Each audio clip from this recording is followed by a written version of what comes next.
السلام علیکم بچوں، اس سے پہلے ہم نے حضرت موسیٰ علیہ السلام کا جادوگروں سے مقابلہ اور ان کا ایمان لانا دیکھے تھے۔ آج ہم اللہ کی نعمتیں یہ دیکھیں گے۔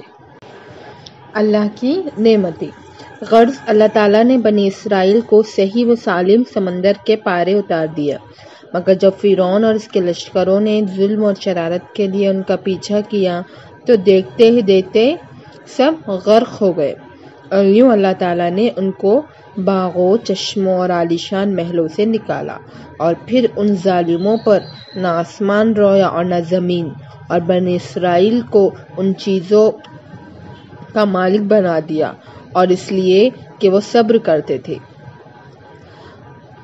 من و سلویٰ کی نعمتیں سمندر سے پار ہو کر یہ لوگ مصر کے ریگستانوں میں سفر کر رہے تھے۔ اللہ تعالیٰ نے انہیں دھوپ کی تکلیف سے بچانے کے لیے ان پر ابر کا سایہ کر دیا، اور ان کے کھانے کے واسطے من و سلویٰ بھیج دیے۔ ان کو 12 قبیلوں میں تقسیم کر دیا، اور ہر ایک کے لیے پانی کا ایک چشمہ مقرر کر دیا، مگر زیادہ دیر تک وہ ان چیزوں پر صبر نہ کر سکے، اور گیہوں اور ساگ اور ککڑیاں، لہسن، مسور اور پیاز کی خواہش کی۔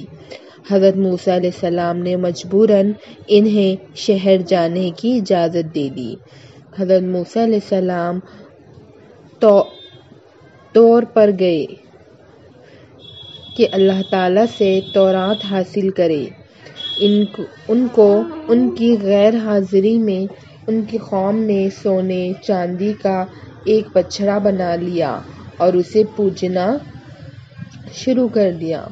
حضرت ہارون علیہ السلام نے انہیں بہت سمجھایا، مگر وہ نہ مانے۔ آخر تنگ آ کر وہ چپ ہو گئے کہ کہیں ان میں زیادہ اختلاف نہ ہو جائے۔ طور سے واپس آ کر آپ علیہ السلام نے ان لوگوں کو بتایا کہ تم نے بہت برا کیا۔ سب نے اپنے گناہوں کا اقرار کیا اور آئندہ کے لیے توبہ کی۔ بنو اسرائیل کی سرکشی۔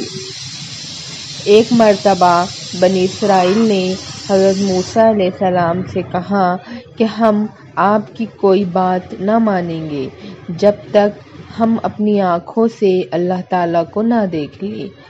اس کام کے لیے انہوں نے اپنی قوم میں سے 70 آدمی چن لیے اور مقررہ جگہ پر پہنچ گئے۔ یہاں بجلی کی کڑک نے ان کو آ لیا اور وہ بے ہوش ہو کر گر پڑے۔ اس کے بعد اللہ نے ان کو زندہ کر دیا کہ پھر ایسی بات زبان سے نہ نکالے۔ قوم کی بزدلی اور نافرمانی۔ آپ نے قوم سے فرمایا کہ اللہ نے تم میں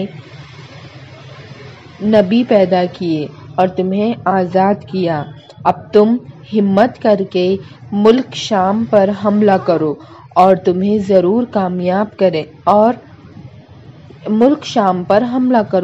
اللہ تمہیں ضرور کامیاب کرے گا، اور اگر بزدلی سے کام لیا تو ضرور نقصان اٹھاؤں گے۔